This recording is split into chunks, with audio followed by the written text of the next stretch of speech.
Doom has an interesting history with porting.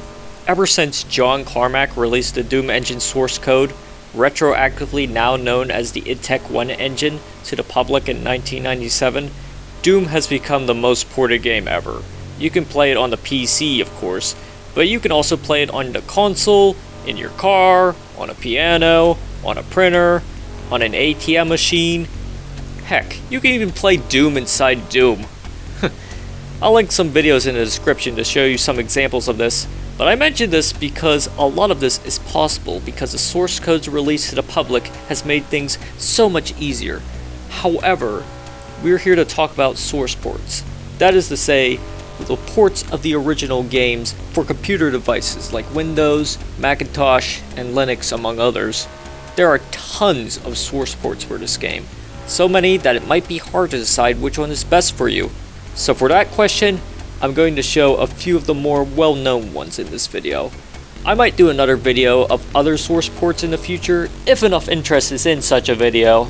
But let's start this series off with something that isn't exactly a port. That's right, we're going to pay our respects to the original version, played through DOSBox.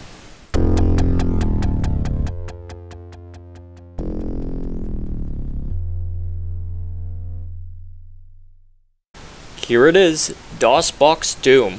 Aside from getting a computer with a 386 or a 486 processor that runs DOS natively, DOSBox is the best way to get the classic 1993 experience with Doom. If you buy the Steam version like I did, you might have to do a bit of setting up to get it to work though.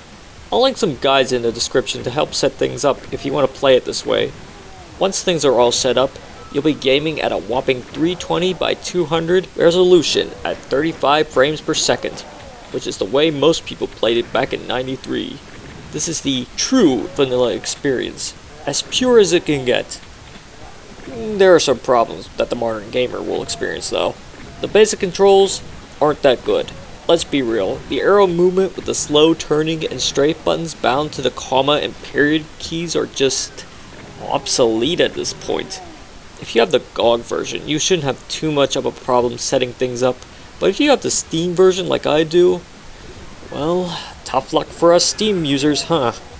Honestly, if you want something that's as close to the vanilla experience as you can get without the hassle of DOSBox and a lack of a proper setup file for us Steam users, here's a port that ought to help with that.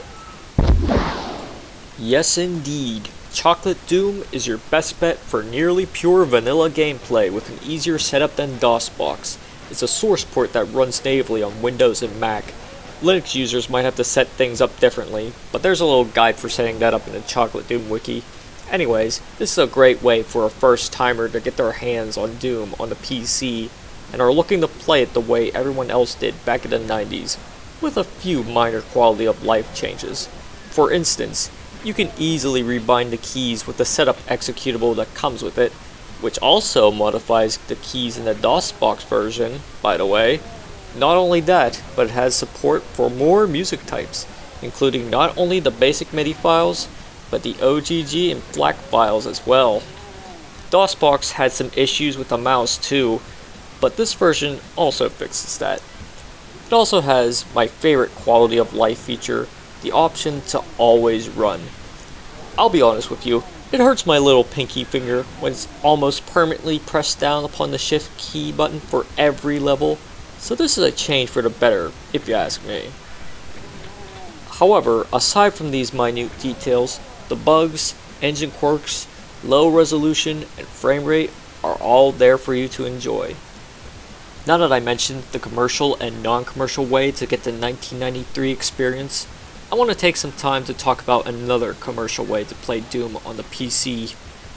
I am of course talking about the BFG edition.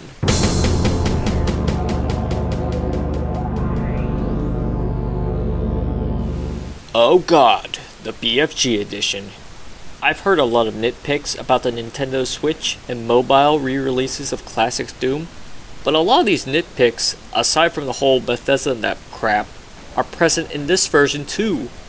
To give the BFG edition credit, it's the only way to legally acquire No Rest for a Living, a rather gorgeous 9-level expansion for Doom 2 developed by basically 2 people at Nerve Software.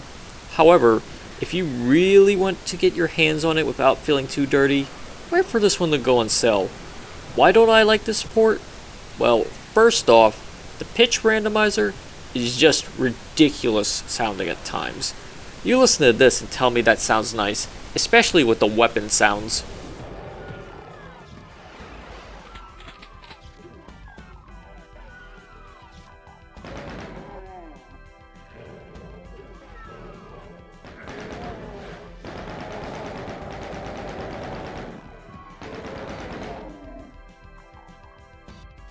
And the super shotgun reloading sound. Oh god.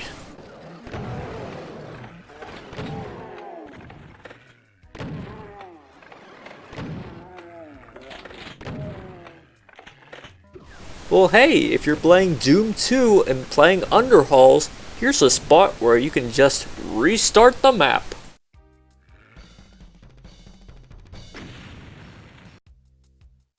Wow! We get to play Underhalls again, and this time we have the super shotgun. And hey, we can do it all over again if we wanted to.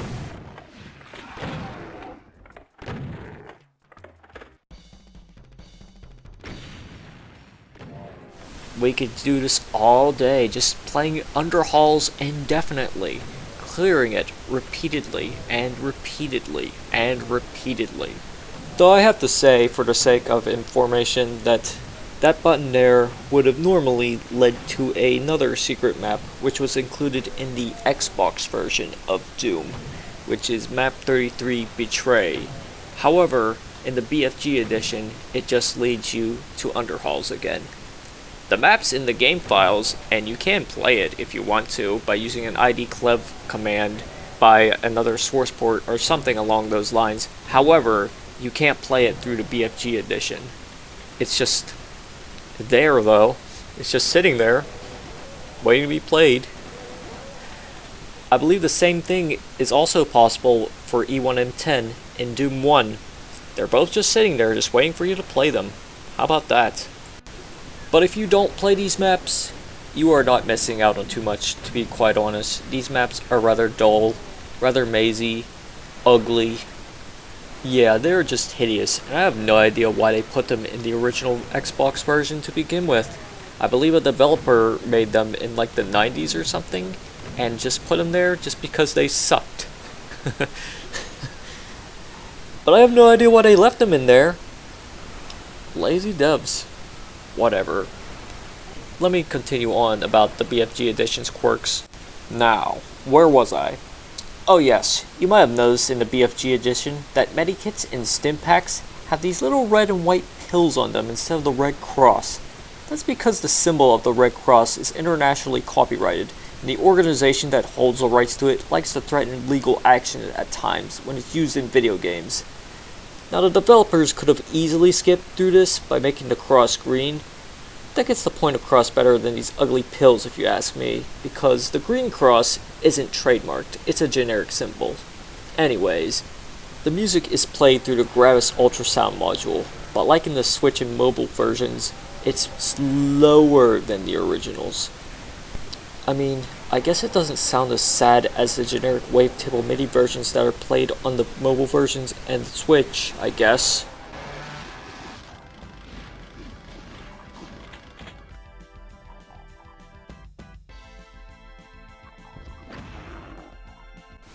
One more thing I should mention about the BFG edition is that the Nightmare difficulty is absolutely broken. I mean, it's already broken to begin with because it was the joke difficulty, but for people who take this difficulty seriously, all 12 of you, this version really screws things up. The projectiles the imps and other enemies throw are at their normal slow rate, and the pinkies are nowhere as threatening compared to their counterparts in just about any other port. Allow me to compare a playthrough of E1M3 on the BFG edition versus another port.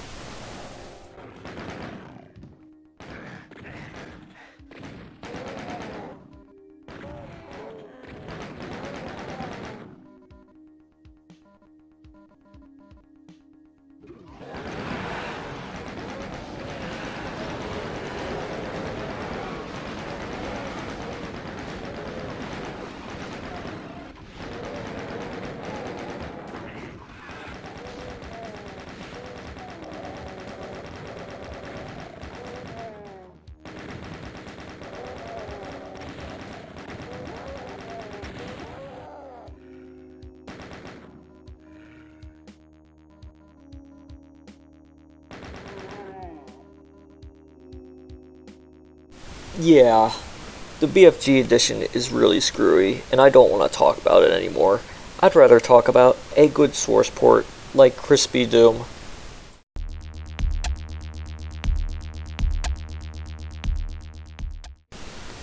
I'll say it right here. GZDoom is my preferred source port. Really, it is. It's basically Chocolate Doom with double the resolution, an uncapped frame rate, less engine limits, and some more visual flair. The crispiness menu should help you set things up. My favorite option is the one that turns on colored blood variations. Did you know that the cacodemons in vanilla bleed red blood sprites, but when they die they spout blue blood? This port can fix that with just the press of an option button. Thank goodness, because my OCD can no longer forgive that. Like Chocolate Doom, Crispy has a menu which you can also set up key bindings to, and other assortments. Think of it as a Chocolate Doom Plus of sorts. This is perfect for someone who wants to play vanilla style Doom, but doesn't want to dedicate to the super low resolution and frame rates that come with the other versions of the game we've covered so far. The only quirk about this source port is it doesn't have proper widescreen support, but there is a port that does. PRBoom Plus and GLBoom Plus are pretty much the same thing, which is why I'm putting them both into this one section. The difference is that PRBoom Plus uses software rendering, while GLBoom Plus has OpenGL support, as its name implies.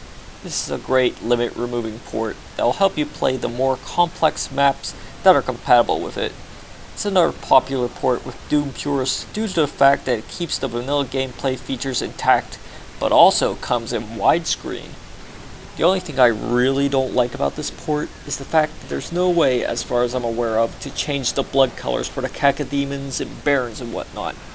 I swear, I can't unnotice that quirk now. It's driving me crazy just looking at it. If you can get over that little quirk and want to play Doom in a vanilla-esque fashion, but in widescreen, with an uncapped frame rate, with the potential of playing it with the benefits of OpenGL like texture filtering, then this is the port for you. It also has the option to turn on free look, and so does GZDoom for that matter. I haven't used either's options because I'm a bit of a purist myself nowadays. Heck, I only mention texture filtering as a benefit because some people like it. I don't. Hello everybody, today I will tell you how to turn on texture filtering for your old screenshots. First you have to open up GIMP, then you go to Gaussian blur, then you set blur to 1. And wow! It's texture filtering! Look how filtered the textures is. No more pixely sprite look. It's filtered texture. Wonderful! The way Doom was meant to be played. The way Doom was meant to be played, huh? A lot of people like to argue about this, whether or not your first experience should be by DOSBox Doom, Chocolate Doom, or certain other source ports with mods, which I'll cover later in this video. Though here's a source port that takes a step back from the purist angle and introduces some slightly new elements to Doom. Here's Doom Retro.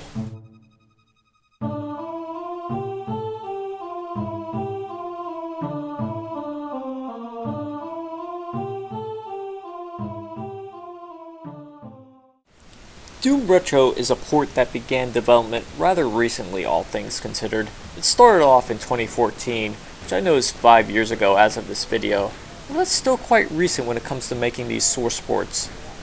It introduces some nice little touches into the game. By default, you have the WASD key set up now, though you can rebind it if that isn't your thing. There are some nice visual features too. Enemies will cast build engine style shadows. The explosions and damage shake the screen and sometimes the HUD more. Certain enemies have colored blood, and the water effects are much more murkier, if I can describe it like that. There are some quirks with this one though. The physics are much different than some other Doom experiences. In the original versions, there was a mechanic to save up memory that made the monsters infinitely tall. In Doom Retro, this height thing doesn't exist. I found this feature to be really annoying in Doom, and I'm glad it doesn't exist in Heretic, but that's just one of the things this port changes. The weapons enemies drop can also be affected by physics sometimes, for better or worse. I should also mention that I believe this is a port that counts lost souls as enemies, which the other ports I've mentioned so far don't. if you don't kill all the lost souls on a map in Doom Retro, you don't get 100% kills. That aside, this is a great way to play Doom in a semi-vanilla way for casual types who aren't interested in getting the pure vanilla Doom experience. I want some more quality of life changes that neither PRBoom Plus nor DOSBox were able to offer. I do like some of the changes that Doom Retro has to offer, although you might lose vanilla credibility from the purist crowd if you play it. But if you're playing Doom Retro, you weren't really aiming for that anyway, because this is Doom Retro. It's imitative of a style of gameplay, but it's not copying it one by one. This source port has a completely different design philosophy, and that's why I like it. It's got moxie. However, I'd like to see it update soon, because it's lacking a key feature for me. It doesn't have a proper level stat tracker. I mean, it kinda does, but it's a little too complex for a little brain such as my own, really. And it's not as convenient as the PRBoom Plus or DOSBox level stat trackers, but I digress. Though now that we have gotten into discussing source ports that change the gameplay to an extent, I believe it's time to talk about a certain source port that is probably the most popular Doom source port of all. I am in fact talking about GZDoom.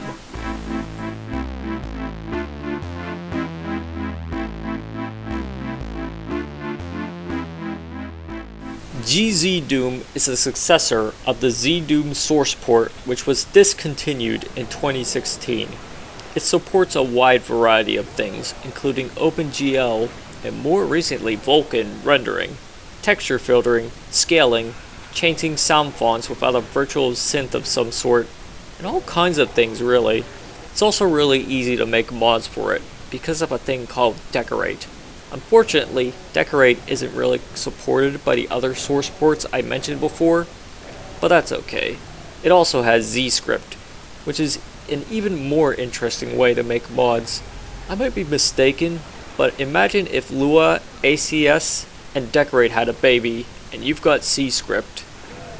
Now while this source port is very mod friendly, it isn't the most ideal for purist types. You can tell when you first start off with that texture filtering turned on by default that this definitely isn't going to be very vanilla-esque. Although GLBoom Plus does the same thing, but that one's excused for being based on an even older port. This is also one of those source ports that counts lost souls as enemies, so if you want 100% kills in a level, you'll have to kill them all, including the ones the pain elementals spit out. Although you could turn it off with a Decorate script, but you'll have to look for one, or make one yourself though. Another thing that I've noticed is that enemies get a lot more pushback from getting hit by weapons compared to other ports. I've noticed this feature in Heretic as well, so it applies to all Doom Engine games that GZDoom can run, which is just about all of them really. It's very versatile for modding, but if you're looking for vanilla style gameplay, you ought to look elsewhere. If you're looking for new features that are easy to add into the base of GZDoom, well, I got news for you, buddy. No. Anyway, this is a great source port if you want to play a fancy looking version of Doom. You can add all sorts of little visual flair touch-ups to it, and it comes with a lot of graphic options, so you can tweak it to look pretty much however you want it to look. If you think those graphic options aren't enough, you can install more mods on top of it to make it look even prettier or something like that. Heck, you can even make it look like DOSBox or Doom Retro, or any of those classic source ports really if you have the mods for it. One thing that GZDoom really has going for it is the modability and all the graphics options really. So you'll probably give this source port a spin sometime in your dooming days if you want to play anything with mods really. But that's not the only source port that has lots of fancy graphics options, no. I need to talk about one more fancy source port, one that people use for only the highest quality of graphics really. I am of course talking about the Doomsday Engine.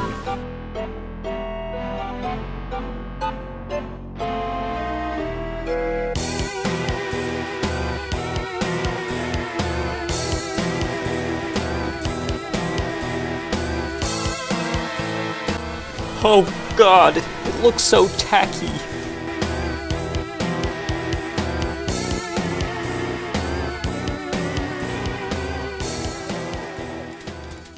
But in all seriousness, that menu looks absolutely sexy. If only other source ports had a launcher like that. It looks so lovely. But the models that come with it as an optional installation and some of the 3D effects, no, I don't like them at all. I only installed them just to demonstrate for this video. You might like them, but I sure don't. One of the other things it has going for it though is that it has Hexen and Heretic support, which I love. But the support for those games, well, get a look at those models. You guys might like them, but I find them ugly with a capital UGLY. But that's just my opinion. Which is why I titled this a subjective look at Doom source ports. Anyways, I hope this video was entertaining and informative. I hope it helped you choose which source port you want to play Doom through. There are some other source ports I might make videos of in the future, but in the meantime, these are the really big ones. But that ought to be it for this video. So until next time, toodaloo.